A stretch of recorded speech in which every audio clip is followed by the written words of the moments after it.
ndashima rwose, ndashima Imana cyane rwose ibintu yankoreye, mbese ni ibitangaza na ba marume barimo kubibona ati atari ko hantu wazageze natwe hari abantu benshi bambaza bakambaza, ariko burya Yezu rwose, burya Yezu arakiza ibyananiranye byose, abapfumu rwose ngenda nabibabwira intama miliyoni yashije n'iki byose, ariko Yesu ubu ngubu yatangiye kugenda asubiza rwose rwose. Ndetse ejo bundi sinzi ukuntu naryamye ati nyamara kandi ati ibyo wanyazwe ati nyamara buri ugiye kuzabibona byose.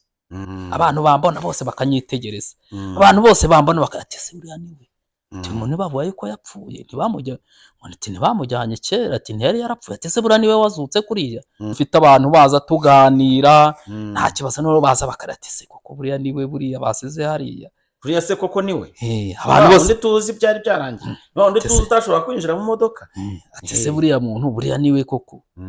Ibintu biza gake, ngiye kubona mbona bwa bubyimbi, noneho ukuntu ikintu cyajyaga, ukuntu cyahindukaga, nararyamaga naryama najya kumva nkumva byageza nko mu masaa 8 maze kwicura nkasuragura cyane, ibintu by'ibyuka, ibintu by'ibyuka najya kumva nkumva mu nda gutya ndeyutse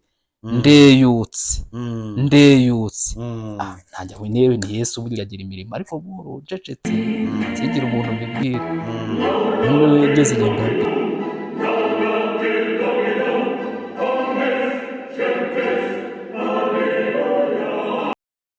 Yesu rero ukuntu akiza indwara zose zananiranye.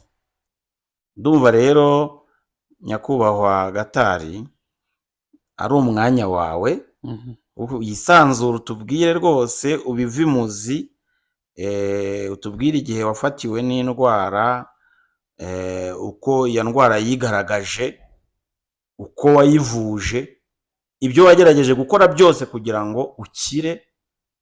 Umwanya ni uwawe. Njye ubundi nitwa Gatari Felicien, nkaba ntuye mu kagari, nkaba ntuye mu murenge wa Muhura, akagari ni Taba. Yego, mu kahe karere? Ka Gatsibo. Ababyeyi banjye akaba hari uhagaze bita Celestine, akaba na Kabanyana Esperance. Bose baracyariho? Baracyariho. Uri umunyamugisha. Wumva. Nkaba ndi umupapa ufite abana, nari nabyaye abana 7 ariko ubu hariho 6. Ndi Imana yaratabarutse. Imana mwakire mu baye.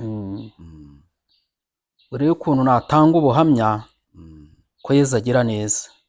Yego. Yesu ukuntu agira neza rero, ndi umuntu wabanje mu mavuriro ya kizungu. Banza wenda tubwire ikintu warwaye, indwara warwaye n'igihe wayifatiwe. Indwara nayirwaye 2016. Mu gukira, mu gutangira rwose 2016. Uyikira ryari muhe mwaka wafashwe 2016? 2016. Mu kuyikira kwanjye nayikize 2014 ubu ngubu nako 2024. Ni ukuvuga ngo wayimaranye urebye imyaka hafi 9, 8 hafi 9. Ni 8. Wa 9 n'uyu nguyu. Ubwo ni ukuvuga ngo umaze byibura amezi angahe? 5. Angahe?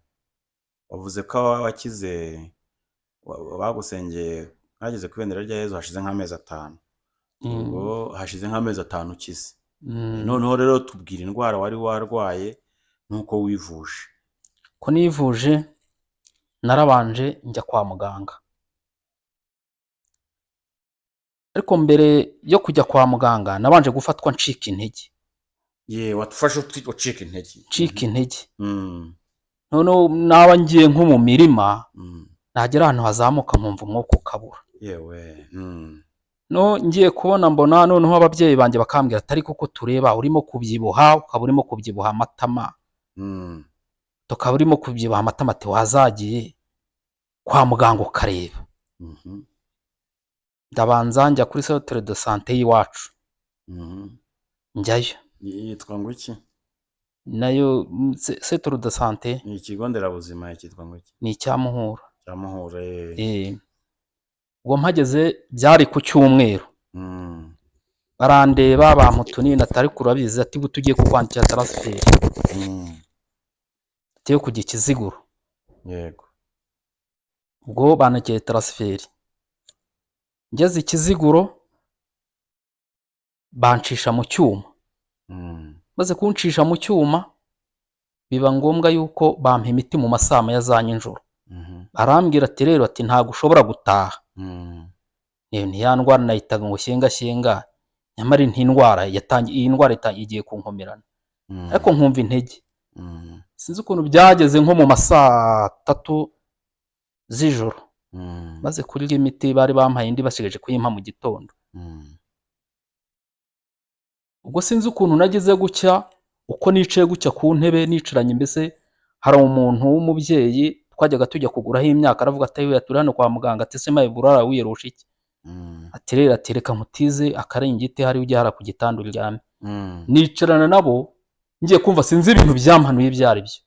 birampanura binkubita hasi ndahwera. Ngahore. mba ndakonyaguritse. biba ngombwa sinzi ukuntu ndapfa, barahina. bamaze guhina bigeze mu gitondo, ubwo nibwo bampaga, barambwira ati ni ukujya ku bitaro.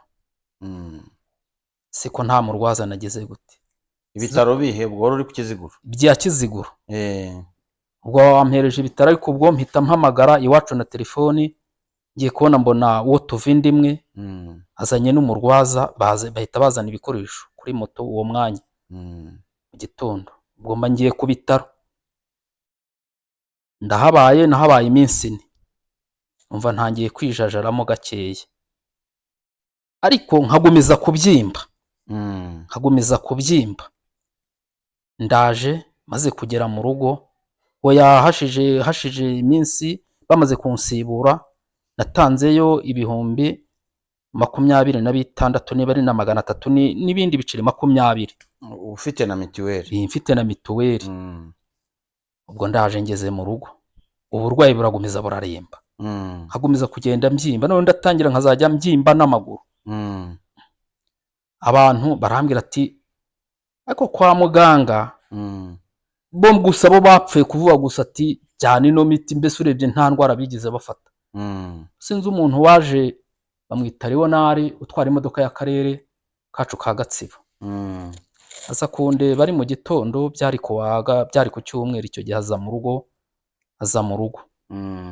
je mu rugo ati niba aragiye kwa muganga akabona indwara zirabura, ati waretse ugakoresha prive. ubwo prive icyo gihe njya prive ya Kigali. rero narabimbwiye gutyo, umunsi wo kwa mbere kuwa kabiri mba ngiye. Uzi ko yitwa? iyo prive iba yuciye Nyabugogo, hari agahanda kazamuka gutya kerekera kajya mu mujyi. ubwo prive akaba ari umuhungu wacu b'i Kigali, ara prive aragiye ayinjyanyemo.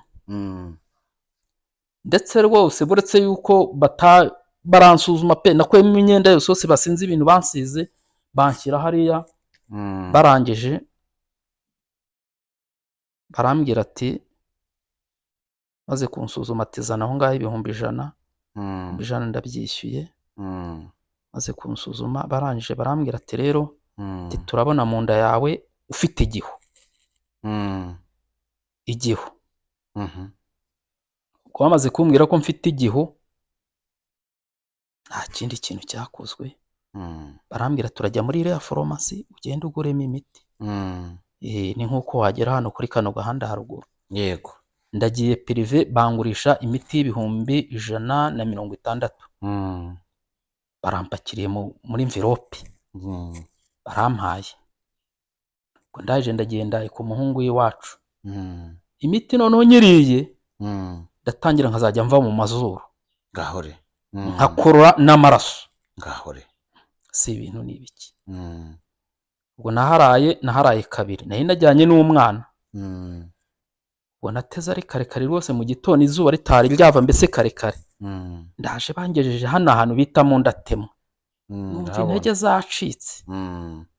ndaza nyihinguka iwacu nahingutse igihe cya mu saa 8 mbereka uko bafotoye n'ibiki byose ndababwira ntigibate ati n'urushwima bakudadatu kugira aho wanyipe urushwima ati subu tuzakuvuriza hehe ariko ubwo ni ukwipfira atariko tereka dushoka inzira y'ikinyarwanda ahubwo noneho bagiye kubikaza umupfumu wa mbere babanje kunjyanaho bamunjyanyeho ngaha turabanje ngo amakubita gihuru ibihumbi 200 antekereye imiti noneho nayinywa noneho nkahagahaga amaguru agatangira akabiya noneho bigatangira n'ubugabo bukabyimba umuvuzi aravuga ati nagenda ati imiti nzajya nyimuhera mu rugo ubwo byari ahantu bita hano muri Kibungo basubiye kongera kuzana indi miti ubwo bamaze kunsezera kuko amaze kunsezerera aho ngaho yego muri abo ba satani ubwo ndaje ngeze mu rugo araza aravuga ati umwe wagiyeyo wenda niba hari n'abandi abapfumu nagiyeho ni benshi cyane abavuga nyine nibyo bagiye baguha ntacyo kuko ibyo ngibyo nibyo umuntu aba avuga ati Yesu yangiriye neza ariko tukumva izo nzira zose wari wanyuzemo utaramumenya ubwo birangije araze ahitanye ibihumbi ngo azane undi muti ahitanye ibihumbi 500 biba bibaye 700 ahubwo noneho birushaho bimaze kurushaho ubwo imiti barahagarika bati hari undi twabonye utuye hano ahantu bita ngo Rwimiyaga ngo aravura byahatara ngo avuza ngo Rwimiyaga ndahabona Nyagatare ngo ni imiti nkura Uganda we ndetse nta n'imiyaga yanakubisemo we yaraje aravuga ati umuntu ngiye kumuvura atamakeya mwe mumpaye miliyoni ifunze ati kandi ati ndamuvura ubwo amafaranga bahinzwe amafaranga babarayamuhaye ahubwo noneho ndushaho gupfa ndaremba noneho ubwo noneho ntangiye kubyimba aha ngaho hose n'umutwe noneho kandi noneho ko mgira gutyo ahantu ku gikuta gucya cy'inzu noneho nkazajya nkorora amaraso nkayuzuza ku gikuta cy'inzu agataruka kuzura si ibintu n'ibiki ubwo ngo barayihitanye ubwo simbazemo n'amatiki ubwo banjyanye kundi mupfumu undi we noneho yafashe intuza wabaye wa kane wa gatatu uwo ni wa gatatu noneho undi waraje arankebaguye ngaho re aha ngaha ashyiraho imidasagwa arakebaguye shyizeho imiti uwo ngo yaje ariko azarusenya we yaravuze ati rwose ati pe we sinzi ukuntu n'akantu kajemo gakeya gasa nkaho kijajaraho ati ntimureba se ati kugira ngo mumpigure rero ati muzi ko mwampaye 500 ati kumpigura ni 1.5 ngaho re bagenda bazamuka mu ntera ubwo 1.5 iwacu barayimuhati isuko tubona umuntu arimo gukira ubwo sinzi n'ibindi bintu yashatse kuza ashaka gutaba ababyeyi barabyanga babyanze ati nta kibazo atari ko none hatewe ngo azana ibindi bitati muzajya mushyira hara ku musego we ku musego biri mu gasafiriya ubwo birangije nta kindi kintu cyakozwe ubwo nijajayeho hafi nk'ukwezi noneho yaje noneho haza noneho niba yaraje noneho ikuraho noneho no mu guhumeka hano umutima bikanga noneho biraza noneho bikaza bishaka gufunga hehe bishaka gufunga umutima noneho n'abandi hano mu nzu nkumva ibintu bikaza bikanigagura n'ibintu birakomeye ati none hataraducitse noneho ubwo biraza aha hose harabyimbye ibi byose birabyimbye amaboko nayo yanganye gutya yabaye imitumba noneho kugenda kwambara inkweto noneho biba biranze no kongera gusesekamo n'udukweto noneho imyenda nambaraga nk'iyi shati sinabashaga kuyambara inda yari igeze aha ubugabo nabwo bugeze aha noneho haza umuntu aravuga atariko ati ibintu murimo ati nyamara ati hari umuntu w'umukongomani uzi kuvura bene izi ndwara ngaho ubwo agiye kuba uwa kane hari cyangwa uwa gatanu ni uwa kane we rwose yaraje aravuga atera ati uyu muntu nyamara ati rwose ati ngiye kumuhuza n'umuntu rwose muhuze rwose uyu muntu aramuvura ubwo abatekamitwe bo kwa satani ntiwabimenya ubwo yagenda haje umuntu munini ufite inda igera hariya aramuzanye ati pati ngo kumuvura ibi biroroshye ati se barabanza avuga ati 50,000 ati ariko kugira ngo namara gukira ati muzampa miliyoni 3 ati ntacyo umuntu wacu nakira satani yari yaranje mbese kutuyobya byararangiye mbese bwarangije nta kindi kintu cyakozwe ubwo akatangira azana imiti n'abayongeye muri za ndasago n'abarongera akubitamwe izindi akizemo izindi mubiri ahangaha barongeye baracagaguje uko icyo kintu kibona hano noneho bakazajya baza ahangaha hari n'uwarukebye uwo nguwo wundi we yarukebye ahangaha n'amara yari agiye gusohoka ngaho rero mana yanjye ubwo cyo kuri we yahitanye makeya ndumva yarahitanye ibihumbi za hafi za 600 niba ari na za 30 ubwo ngeze igihe ndavuga intumva rero nibi bintu ntago njyewe ngiye kugenda rwose mu ndeke birangire ati oya haza marume atawurabiza ati mfite umuvuzi ati fe tukujyaneyo wabaye wa gatandatu wa gatanu banjyanye pfiriya za Karangazi za Karangazi ndagendaho noneho we anshyize ahantu niba yarebye ati uyu muntu agiye no kuzanagwa n'ahangaha arabanje rwose ati kubera ati abantu b'amahangaha ati ni ukubanza mukishyura ibitaro by'ahangaha ibitaro ngo ni 200,000 yego ngo ibitaro kwishyura mbere ubwo muzehe noneho muzehe ajya kuhandwaza niba yarabonye ati uyu muntu ntabwo nzabona ukuntu nzamurira amafaranga ati wa musaza bati kandi uyu muntu ngiye kumuvura ati wowe taha ujye mu rugo ahubwo ngiye gushaka undi muntu umuba hafi uzajya mwishyura buri kwezi ngahora buri kwezi 50,000 ku kwezi ubwene niba wenda uwo mupfumu aba yavuganye nabo arangije wa mupfumu uwo musore bamushyizeho nta kunyuhagira inda ziratangiye zijaha mu matwi inda ziratangiye zirajojobya umubiri wose ubwo akigira mu kwinywera za kanyanga n'agakoma sinkabone mbese n'udufaranga basunitse batunzanira yaba agiye nko guhaha yajyana yenda nk'ibihumbi 5 akagenda agahaha ibya 2 niba yarabirebye hari ubwashije ukwezi abaraguhembwe noneho ukundi noneho birangiye nta kindi kintu we yahise akora we yaravuze ati rero ati uyu muntu ugiye kuzajya amuvura ndi mu rugo ati nasiga ahangaha 300,000 ati ngiye kuzajya amuvura ari mu rugo uko inda zo zari zarangije nusi inda niba zari zangiza hano mu matwi imyenda yanjye hano ijojoba inda ubwo bampakiye mu modoka baranzanye wagiraga uburibwe bw'umubiri ukongera n'ubwinda zari zarahomeye mbega kaga zari zarahomeye ubwo ndaje ngiye mu rugo noneho biba birarangiye wacutse se ibi bintu ni ibiki papa aravuga ati rero ati ibintu ati ntawe bihura n'umuntu ati tugiye kugumiza dushakisha undi muvuzi ndi muvuzi babanjyanye mu Bugande ngo habaye abavuzi ahubwo ho bankuye noneho ngiye kumira umwuka aragenda cyo kora we ntago yariye amafaranga menshi ndumva yarariye hafi mu bihumbi za 300 ubwo navuga ko ari udufaranga dukeya ugereranyije n'abandi ba miliyoni nje rwose numvisha ari udufaranga duke naragiye namazeyo amezi 2 ubwo nabaye wa gatandatu uwo ni uwa gatandatu ubwo arangije nawe barananiwe ubwo ubugabo hano burimo urapima nk'ibiro 40 burimo gupima nk'ibiro 100 ubugabo bwari bugeza doraha sinabashaga kwicara babibonye gutyo nayo maze y'amezi 2 barongera barampakira baranzana n'uwo banzanye baragenda bafata matora imwe barongera bafata indi matora kuko naryamaga muri matora noneho nkatebera kubera ibiro byinshi yebo uko niba kuko mbere napimaga ibiro 61 cyangwa 62 ariko ngereranyije nari ngeze nko ku biro hafi 200 nari ngiye gushwanyuka nana yanjye ubwo ndangije banjyamisha ngo mutse none ndababwira ntazongera ahantu umuntu uzongera kuza numwe ubu ngubu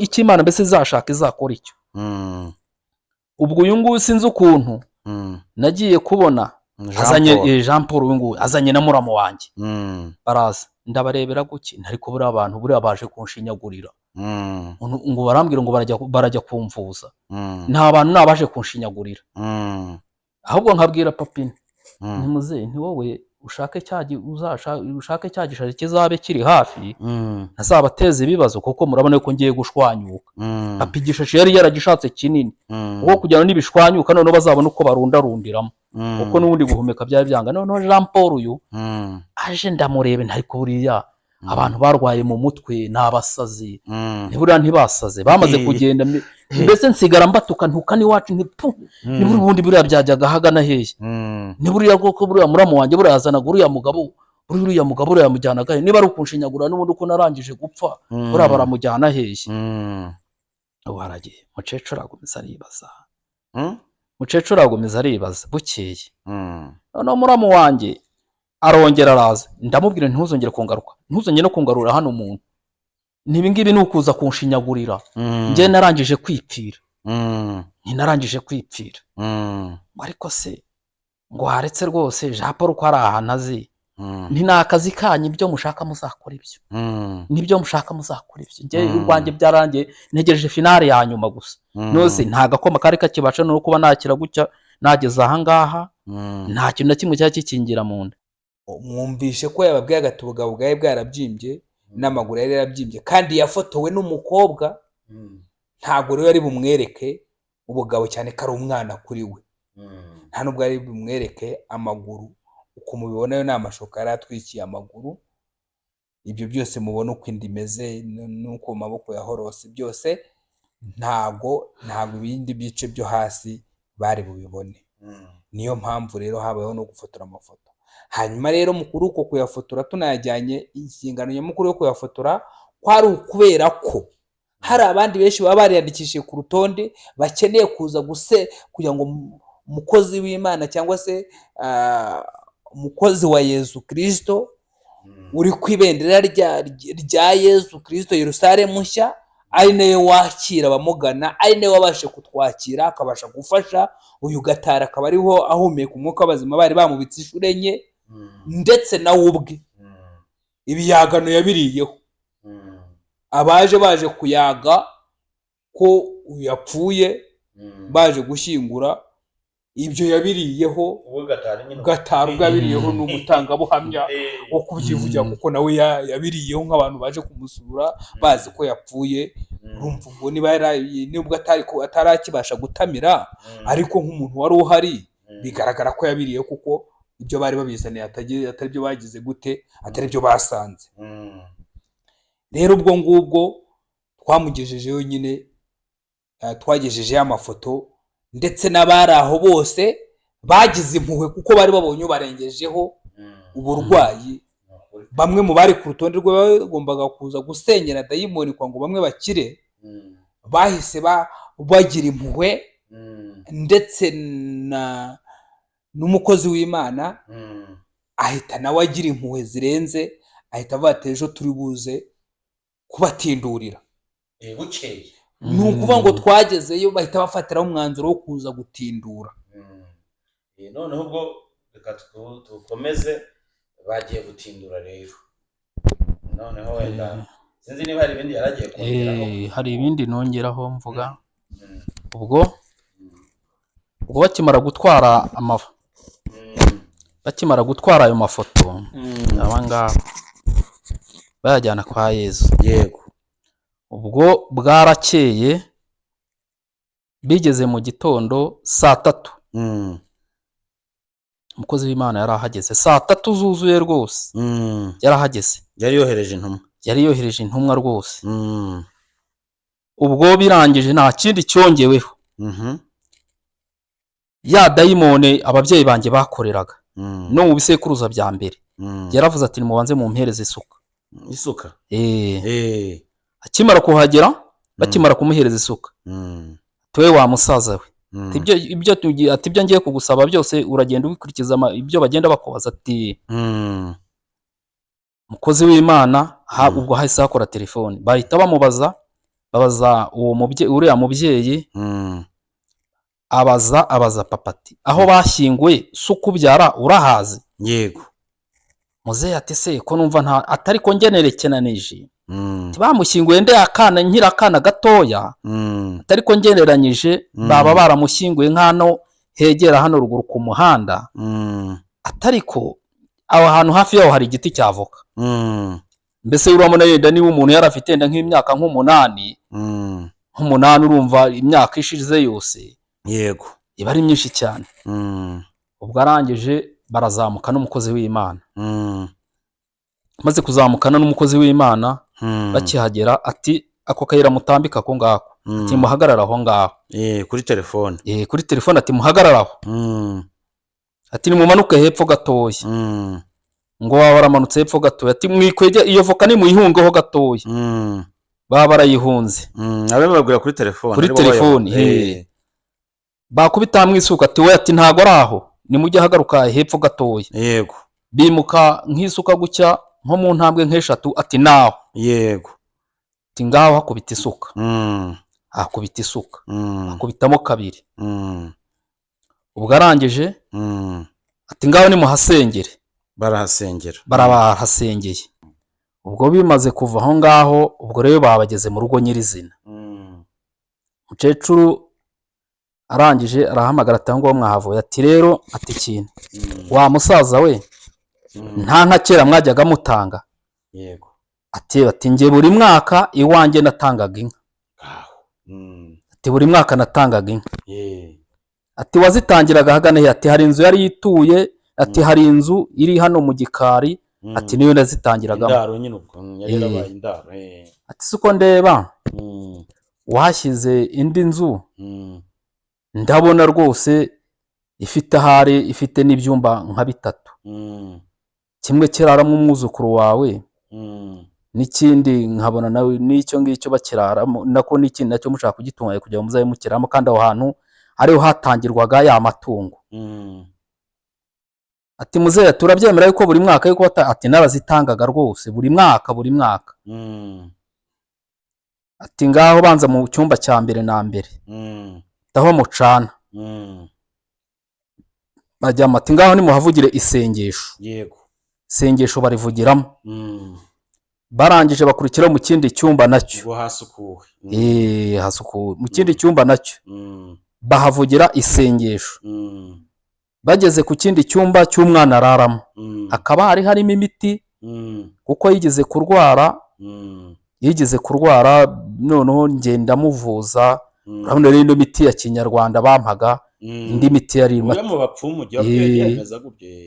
ya miti ati iyo miti ndashaka yuko ivamo aho ngaho nayo iyo miti nimuyikuremo muyishyire hariya ize gutwika ati nimuyijyane aho ngaho munsi y'urugo aragiye imiti babijyanyeyo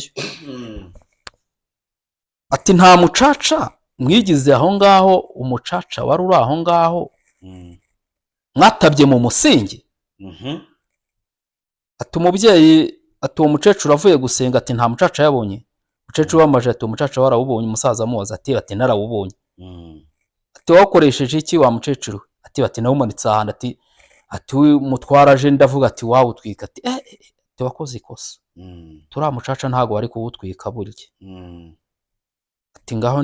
ati ngaho nibahasengere aho ngaho inyuma gucya y'inzu uwo mucaca wari wakoreweho iki ubwo si wamenya umuntu hari kuko uwo mucaca bawubonye bavuye gusenga ni abantu bari bawuhashyize bataza bari yaravuga ati uriya mucaca ntabwo wari kuwucana ati nta nubwo wari kumanika hariya ati nta nubwo wari no kuwucana ni abantu bari bawuhazanye abajyana ubwo birangije baza mu nzu nini barahasengera aho umucaca wakuriye bahise bahasengera babwiye ko naho bahasengera ubwo bagiye mu cyumba cy'umusaza mu kindi cyumba arababwira ati nimukuremo iyo safiriya isafiriya bayikuyemo bayijyanye hanze aramubwira ati kuramo iyo sanduka isanduka nayo baba bayikuyemo byari kubera iki ibyo ngibyo byabaye ngombwa yuko bitwa ngo byakoreweho ya mihango ya kera yego ya mihango ya kera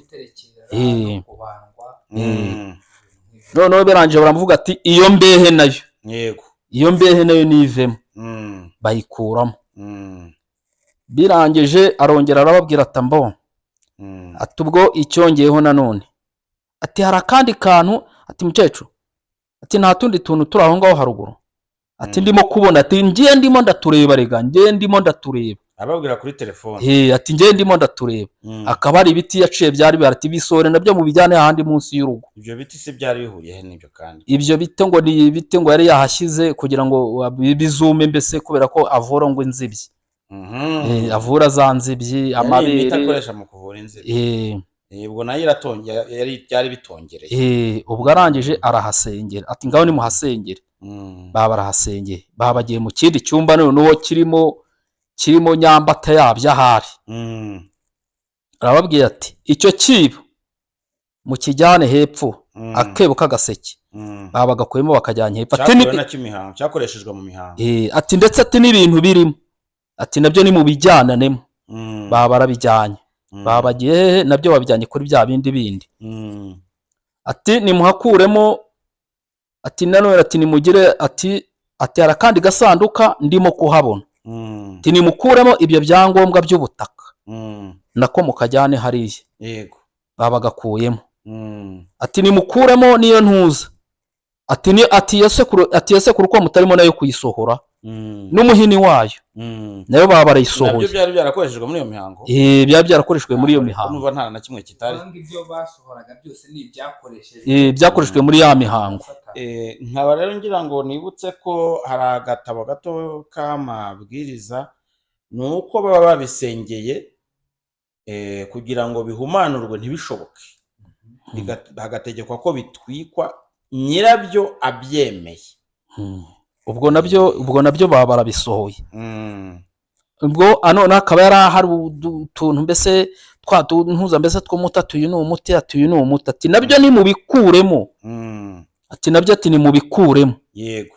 Byose uko byari bitondekanyije mbese muri icyo cyumba basanga mbese nk'aho bahanaguye n'uburiri bwose bakuramo byose. Barangije ati byose bimaze kuvamo, atari ko hari akantu karimo kubisobwa. Mukecuru wanjye atari ko ntako, atari ko hari akantu karimo, ngera ugaruka inyuma. Hari ikintu rero, hari ahandi sinzi ukuntu twabyagiye byiseseka gutya ku ihango ry'igitanda, nabyo baba babikuyeyo, babijyanye kuri bya bindi munsi y'urugo. Ubwo birangije nta kindi kintu cyakozwe, bahita bahasengera. Hakaba hari intebe noneho, bageze noneho no ku ntebe z'ibidonge zari ziri ukwabyo, zakoreshwaga nabo mu mihango ya gipagani yo kubandwa no guterekera. Intebe z'ibidonge nabyo baba barabijyanye. Hari n'indi ntebe yari hari y'urwegamiro, ati nayo nimuyijyane. Akaba ari akugi kari gahari bajyaga bakigisha kuri iyo nzu ya kera. Iyo nzu ya indi baterekeraga amati, narwo nimukamanura ku kugi, ati nako nimukajyaneyo. Bagera no ku rusyo, ati urusyo narwo bahita barujyana he, barujyana hahandi naho aho bagiye gutwikira ibindi. Yego. Ubwo birangije tuvuye kuri iyo ntuza, izo ntebe z'ibidonge, izo ntebe bamaze kubisohora byose babishyira hariya. Aravuga ati hari ahantu hajugunwe ibintu, ati ibyo bintu nabyo ubwo mbese yagendaga amubwira kuri telefone, ati hari ahandi hantu hajugunwe ibintu biri aho ngaho. Muzehe ashaka kuhayoberwa, shatse kuhayoberwa nanjye bakaba babijugunyemo ndeba. Ndavuga intari ko nubwo bwose nimuce ku irembo, mu bikingi by'irembo mwibogekeho gakeya, muvuye ku kayira kamanuka. Ubwo kuba barabijugunye muri baba uruzi n'icyabikoreweho. Tukivuga kugira ngo tutaza kwibagirana. Ni ibintu byerekeranye n'imishyo. Imishyo bajyaga babagisha. Imishyo ni ukuvuga imishyo yabagaga izo nka. Ibyuma byabagaga za nka batambiraga. Noneho n'ibihu bambaraga gutya mu mutwe. Bambaraga kubandwa. Bagiye kubandwa. Ibyo byose bari babijugunye aho ngaho. Babijugunye muri uwo musarani. Aragenda ndabagenekerereza. Ubwo nawe bahamagara, atariko aho ngaho bajya gukubita ahantu isuka hatari, ati oya, nimugaruke hino gato, nimugaruke hino gato, nimugaruke hino gato. Ariko harimo kugenda babwira. Noneho bahageze ati naho ngaho. Yego. naho naje gufatira agatege na kuko nagiye mbona koko ntiniho dore isaha ngaha ubwo bahakubita isuka naho baba barahasengeye bamaze kuhasengera biba ngombwa papa akaba hari imiti najyaga nywa yari yayikuye mu nzu yagiye kuyihisha ngahore kugira ngo batayita ngo nibamara kuhava ngo ya miti ati buriya yayinywa ati se niba bavuze ko nta muti n'umwe uzongera kumugarukira mu kanwa ati uyu muntu ntarara apfuye ahubwo urumva we nta kwizera noneho ngenda ndababwira nti nariko wari urimo gutindura ntimuze hari ibintu yakuye hano impande yanjye byahabaga by'imiti ni mu mubaza ahantu yaba yabijyanye washakaga gukira gukiza wari wamaze kwemera Imana ni hari ahantu rwose ashaka kuba yabijyanye muzehe aratangiye we ntariko yabijyanye noneho umuhungu wanjye aravuga atariko yabimanukanye hariya hepfo ati nimuze njye ko habereka yego aragiye arabyerekanye abikuye babishyize ahandi mu muriro byari ubuntu by'ububuni birimo imiti y'amoko yose byari yo mu bapfumu ndababwira intariko hari n'ikabutura hari agakabutura kanjye aho narindi igeze gusesekamo akantu nimurebe ka kantu ko katakirimo rwose nako mugakuremo impigi baragenda nayo akabutura nayo barayifata nayo bayishyira hahandi yego ngewe ubwo narangije kwizera ndavuga inti byose nageze imbere ya Yezu ari uzikorera imirimo ye yego ari uzikorera imirimo ye ubwo arangije kubihakira byose bashatse ibyatsi batwemeza yuko ahubwo uretse ko naje kwibagira uwo munsi bari batwemeje ko tutari bunarye nta muntu wigize arye wari ukwiyiriza kugira mbere yuko uwo murimo urangira ntagombaga nta muntu wemerewe imyiteguro niko ijyana bari isengesho ubwo birangije bashaka ibishogoshogo ibyatsi byinshi cyane baratwika ya masekuru yarahiye ubwo urumva yuko ibuye ryo ntago ryabasha ryo gusa ariko naryo umuriro wawe wararitwitse naryo no birangije nta kindi kintu cyahise gikorwa ubwo bahise uwo mukozi w'Imana araje kuvuga ati mwatwise ati twatwitse ati ndabibona rwose biragenda neza ategeka yuko byibuze nda yuko turi bukore ku ifunguro ari uko uyu muntu yaranje gushyika iwabo uwo bari batumye umunsi warangiye nyine bidusaba yuko bya bintu byenda bitabashe bari bujye kureba ahantu babiroha ryavu mbese kuyora byose n'urusyo mbese n'ikitayi mbese kuyora na ryavu ubwo ibyo muze gusoma neza nyine igitabo cya kabiri cya umutwe wa 23 murasobanukirwa komeza ubwo birangije nta kindi kintu cyakozwe ubwo akimara gushyikayo telefoni zo zari zirimo gukora ateshyitseyo adutegeka yuko uwo musore areba ukuntu ajya kubiroha ajya kubiroha ahantu uwo musore n'umuhungu wawe wa muhungu wanjye arabiyoye umusaza nawe aramutwaje baragiye baroshye hari igikoki kibi iwacu baragiye baroshyemo ubwo agaruka turo ya kabiri yikoreye cya gisyo na cyaragiye na cyaroshyemo amaze kurohamo nta kindi cyongeyeho ubwo ibiryo biba birahiye baramati ngaho none ati mushatse uwo mwafungura yego ariko mbere yo kugira ngo mufungure mubanze munasenge yego wumva barangije wahindutse muco ubwo watangiye rwose kugenda ko wahindutse ubwo mukecuru ahise abisengera amaze kubisengera ubwo turafunguye turariye nawe urarya rwose uwo munsi narariye uwo munsi se ko najya gutuntu tungana gutya ariko icyo gihe ibihiko nka 3 narabiriye ibihiko nka 3 narabiriye ubwo birangije none arahamagara ati buriya satani burya ni umugome mubi cyane ati burya nibizajya bigeza saa 8 z'ijoro ufite akabaraga muzajye musenga burya saa 8 z'ijoro saa 9 cyangwa ati burya mwahereye na saa 8 ntacyo ati musenge ati ndetse nimunafashwa ku buryo burya mwanageze na mu gitondo mwanageze na mu gitondo ubwo bigeze igihe cya saa 9 turasenga cyane rwose. akaba ari umwana w'umukobwa arasenga, mukecuru arasenga, nanjye ndasenga, twese turasenga mu gitondo kare kare, bashigisha igikoma, barabanza barakimpa babanje kugisengera. nta biryo twongeye kugezana n'ubu, buri kimwe ifunguro ryose riba risengeye, n'ukubanza bakarisengera. wumva ikintu rero kigenda gihinduka. nanjye ukuntu Yezu rero Yezu ukuntu agira neza, ukuntu ibintu byagiye gutangira bigenda bihinduka, nanjye sinakumenya. Yezu buriya ni umukozi w'Imana, burya ni umuhanga uteye ubwoba cyane. ubwo nta muti, ubwo kugezana n'ubu ngubu nta muti wa kinyarwanda wongeye kungarukira mu nda. byamaze igihe kingana cy'ingo bya bindi bibyimbye byose birangire. icyumweru kimwe nagiye kubona uwo munsi, bukeye hasheje iminsi 3, mbona ibihiko 5 ndabiriye. wagiye urushaho kurya noneho. ubundi umuneke umwe nawuryaga nko mu byumweru 2. ngiye kubona mbona imineke 2 nkazajya nyirya. yego. ngiye kubona nkabona imineke 3 ndayirya. noneho biba ngombwa muzehe nawe aravuga ati rero nanjye ntago naherezayo, nanjye reka nshaka agatike, nanjye reka nshaka agatike kuwa gatandatu, nzajye gutera nayo rwose.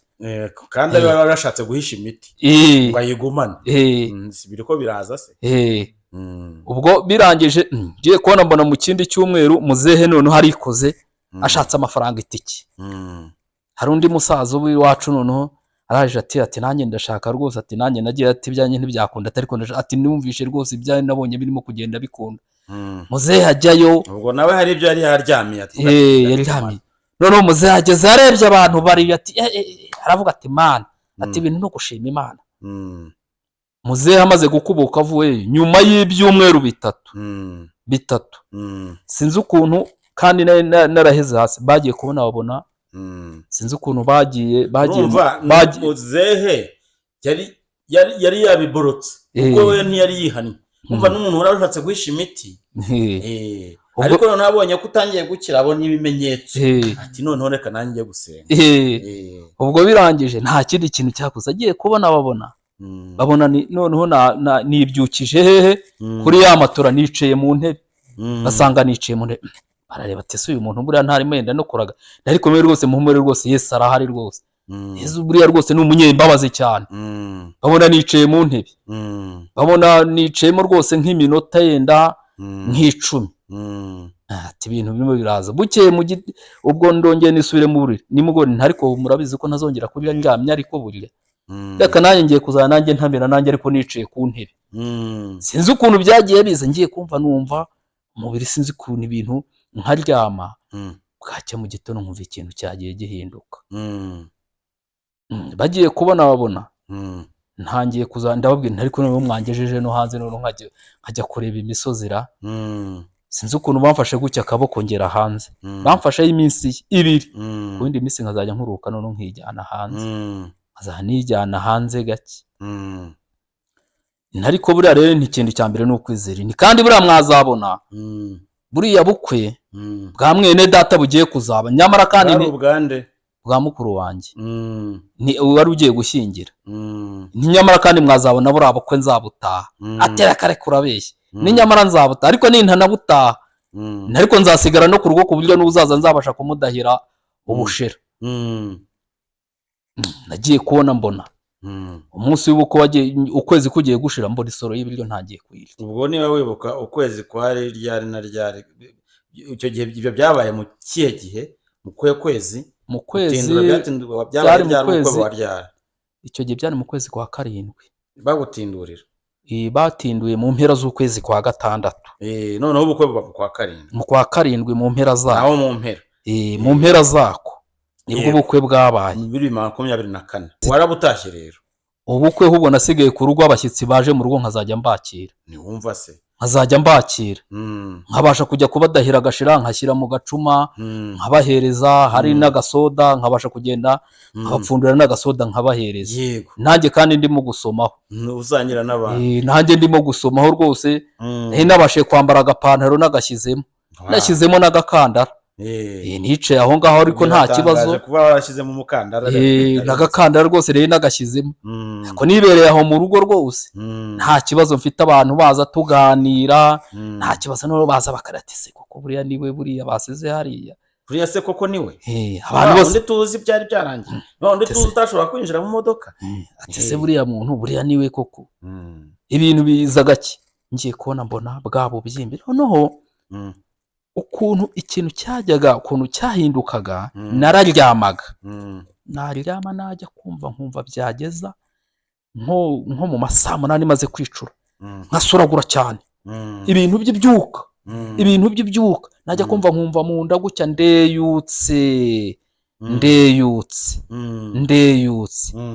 ntajya newe ni Yesu buriya agira imirimo ariko buru cecetse singira umuntu bibwira none ngeze igihe mbabwira nti ariko mwazagerageje uburyo hari umuntu mbamo amafaranga mukazagenda yenda mukamumbwirira rwose yenda akamenda akanyamenda akampa akaguru k'ihene yenda agashyiraho n'utundi tunyama ni namwe mukazabasha guhuta ati se none ubu inyama none uzaziba ariko abantu rwose ntinyamara kandi inyama nzazibasha ikintu cyo kuri uwo muntu Imana yenda izanamubabarire ikintu yakoze muzehe yagezeyo agezeho ngo urabizi se ngo ndamuha burushete 3 ngo inyama ntago nazikoraho umusaza aramureba atahora bizata ko kaguru karagura ngahe ati karagura 7 ati kamanurire ati icyo kidarisa ati kiragura 8,000 ati nacyo kimanurire ati kimanurire araje ashyiraho ngo barazanye baratetse neza bazanye ku meza rwose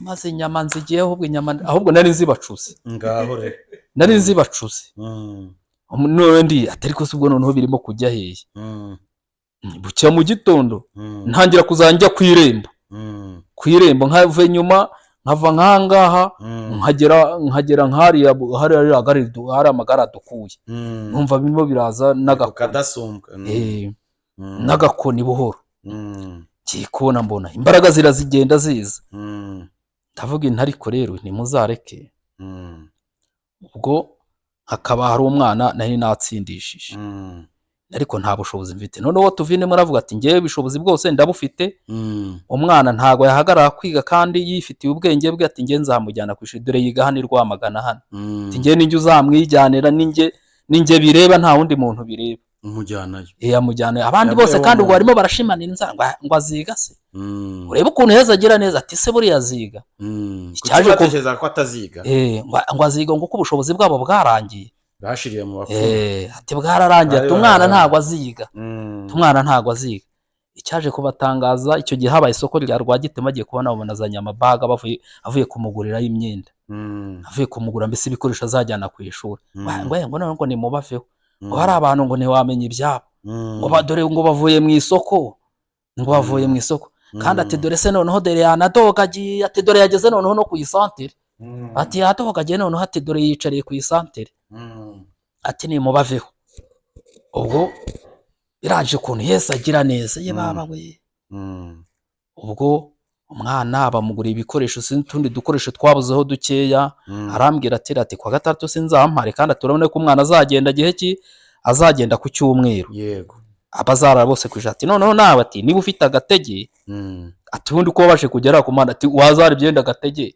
ati burari ugenda hara ku isoko n'abari abantu mwajyaga mukorana bakakubona ati bara n'umuntu buri wanagutera inkunga kuko mfasha umwana ampaye ibihumbi wakoraga iki ku centre ku isantere naracuruzaga nturongera gusubirayo ntago nari nongera gusubirayo ubwo nabyo bizaza ubwo ndangije nta kindi kintu nakoze umwana na amezi 5 gusa akize ndangije mfasha umwana maze gufata umwana tugende tugere ku isoko abantu bambona bose bakanyitegereza abantu bose bambona bakati se buriya niwe umuntu bavuye ko yapfuye ntibamujyanye kera ati ntiyari yarapfuye ati se buriya niwe wazutse kuriya cy'Imana ikora Yesu rwose buri ukuntu agira neza ngere ku isoko bya 30 narabigarukanye nakatiye mwambere mu iduka atukeneye nkeneye twakota gisi twe kubera ko umwana w'umukobwa ati n'utundi tundi atakira ati uyinyishyura njya ahandi kutundi atarafite ingiye ahandi atereka date winyishyura ingiye ahandi ati twara imiti 10 y'isabunize imiti ati twara imiti 10 ariko nawe uzajya ukaraba ariko ati nawe use n'abandi navuye amafaranga nyasubira ahubwo banegeje none sinzi uwo nageze atawurabiza ati twara aho ngaho ibihumbi ariko 20 sinzi ahandi nakasa ati niba guharika ibihumbi 10 umwana wawe ajya kwiga rwose byose byuzuye ubwo nayo sinzi aho nakase umugabo arambeba twajyaga rwose w'umucuruzi kurodure agafaranga bakuyemo ibihumbi 50 ati umwana se atereka ati niba ibikoresho byarabonetse se ati nta bindi ati abandi bana bo ntibakeneye kujya kwiga ati fata ibihumbi 50 ku isoko navuye mfite nk'ibihumbi nka 200 baragusuye pe ibihumbi nka 200 rwose utari mu mvura muzima bakubona ntiwumva ubwo rwose urebe ukuntu yazagira neza ngiye kubona mbona umwana tuvuye ku isoko ubwo tumaze kuva ku isoko nigurira n'akaboni k'amata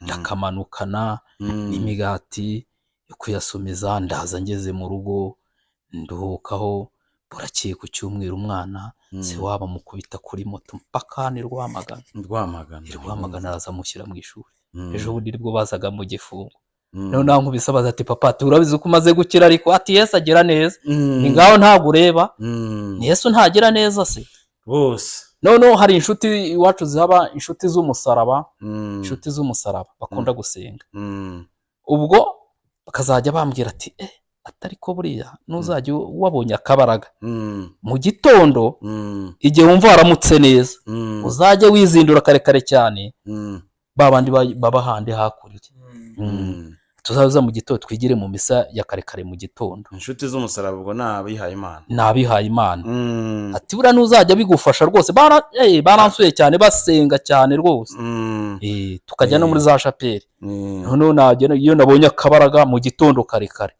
ndara niteye utuzi cyangwa twitera nko mu masake n'amazi akonje kandi ubundi reka da amazi akonje ndayitera nkitsima kandi ubundi sinabasha ariko ba hose ndahikora hose hose Yesu mbese uko agira neza nta mu bugingo bwanjye namwe ntikora yego rwose kuri ya foto byagaragaye niho narangiza nkagira gute nkajyana nabo karekare mu gitondo tukigira misa ya mu gitondo saa moya kuko isohoka saa moya tukaza umuntu akajya mu bye rwose ukuntu Yesu asigaye agira neza uyu mubyeyi Pauline uyu nguyu mbese ari nk'umuntu uhembwa ntabwo wabona ibintu wamuha ntabwo atari wenyine ahubwo se byemerewe ari nk'umuntu byemerewe nta kintu wabuze wamuha iki se w'ubu ariko ubu ndashima rwose ndashima Imana cyane rwose ibintu yankoreye mbese ni ibitangaza na ba marume barimo kubibona ati atari ko hantu wazageze natwe hari abantu benshi bambaza bakambaza ariko burya Yesu rwose burya Yesu arakiza ibyananiranye byose abapfumu rwose ngenda nabibabwira intama miliyoni yashije n'iki byose ariko Yesu ubu ngo yatangiye kugenda asubiza rwose ndetse ejo bundi sinzi ukuntu naryamye ati nyamara kandi ati ibyo wanyazwe ati nyamara buri ugiye kuzabibona byose rwose hari ukuntu rwose yanyivugiyemo upfa kuba warazinutswe cyitwa umupfumu oya ngewe niyo umwana kumupfumu nka kuri ukiryamye ku buriri wavuze uti n'ibyo mwahishe mu byerekana ngewe ubu ngubu niyo umuntu wanjye yarwa yabidindije wowe baravuga tugiye gusenya ahubwo ibyo barigiye gutwika ati reka mbe mbihishe batabitwika ahubwo muzehe we yabonye ibimenyetso bigaragaye bagiye bamubwiraho ibintu biri wagerageza kubizana ahubwo umuntu ashatse kubidindiza ni mukecuru ese umukecuru niwe ashatse kugira ibyo akomera abanga aravura abana urumva yari asanzwe nawe ari umuvuzi wa gihanga ntashaka bivamo vuba ahubwo se wagize ngo dore ubu hari abantu basigaye baza iyo baje bavuga ngo bamuzane oya arababwira ati nta nubwo ntanabyegera ibyo ngibyo atubona abayeho kwa Yesu reka niyo wanamubwira ati genda uncirara n'igicunshu yakubwira ati we nta kindi ati jya gusenga cyangwa se niba utagiye gusenga jya kwa muganga ariko ibyo bibaho rero iyo umuntu nyine agikizwa agira ngo n'imiti isanzwe y'ibyatsi hari ikibazo ifite ubundi hari imiti yose kuko igicunshu se n'ikivura ibisanzwe igicunshu kiravura ariko buriya muntu uzakuyobya burya mibi ni imiti itongerewe iriya miti bagenda bagatongera iriya miti itongerewe niyo miti mibi ariko se n'imiti yo kwa muganga buri iva mu byatsi sibyo se imiti ya malariya iva mu byatsi imiti iyi yose badutera mu inshinge iva mu byatsi, sibyo? Ntabwo imiti ya rwatsi ibujijwe, ariko iyo ugiye gukorana n'abadayimoni itongereye ukaba umukozi wa shitani, buriya umuntu ukoresha mwene iyo miti itongereye akenshi ni abasaseredoti, ni abatambyi ba shitani, abo bita imandwa nkuru. Bariya ni babi cyane, cyangwa se imandwa z'inkoramwuga. Bariya bakorera shitani. Uriya wese utongera utatse akaza akagira ibyo gusigaho bitongereye, biriya nibyo bibujijwe. Ariko si gicunshu cyangwa se gufata ya miti ushobora kwiyuka kugira ngo uzibuke mu mazuru uba warwaye giripe, bitandukanye n'ayandi bakoresha ngo bakongora abazimu. Ngewe ibyo rero nabikozeho ubushakashatsi, nzi ububi bwabyo, nzi ububi bwabyo, ariko bitandukanye. Ngewe iyo narwaye mbona ninananiwe, ninanije, ndiyuka nkafata bya biturusu, kandi abandi bajya ngo muri za sabuna ngenda byikorera mu rugo. Icyo ntabwo mba nkoze kibi. Ariko wa muntu ujya mu gutongera akajya guhamagara abazimu, dore mubizirikaneho, Abalevi 20:1-7, sibyo? Abalevi 20:1-7, igitabo cy'Abalevi 20:1-7, aravuga ngo, ndanisomera umurongo wa 6 n'uwa 7 wonyine. Umuntu wese uzirukira abazimu maze akabisunga, nzamurakarira muce mu muryango we. Nimwitagatifuze rero maze mube intungane, kuko jyewe Uhoraho ari jye Mana yanyu. Ushatse rero wasoma kugira ngo mve ububi bwo kubandwa no guterekera n'ukuntu ucibwa mu muryango w'abana b'Imana. Imana yari mu bisezerano rya cyavuga kubaca mu muryango we, kumwe umuryango ugenda ugahenebera, ukarimbuka, ukagenda ukabareza ngo se nta muntu ukibaho kwa runaka, kada ugasanga byararangiye. Kubera iki? Bagiye gusenga ibigirwamana, Imana irabaca. Aho ngaho ntibibuza kubaho nabyo, ariko noneho gucibwa mu muryango w'abana b'Imana utabarwamo. Hamwe uzareba abandi bazajya imbere y'urubanza, Yesu akakubwira ngo jye sinkuzi, kubera ko wagiye kubandisha abana bawe, wagiye kubamurikira shitani.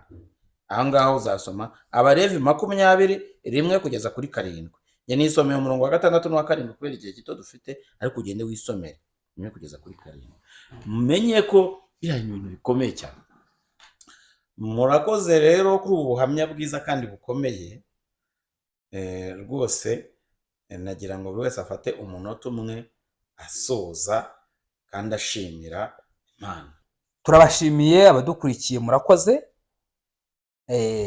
Twagakomeje tukaganira byinshi kuko birahari byo kuvuga, ariko bitewe n'aho dutaha ndetse n'amasaha, yo umwanzi w'ibihe ni amasaha. Hanyuma ubwo rero reka dusubikira ahangaha, ntabwo dushoje ahubwo turasubitse. Uwazakeneye ibirambuye yazatubariza kuri za nomero akabasha kutuvugisha, ariko gira ubwite nawe afite icyo yakongeraho. Murakoze.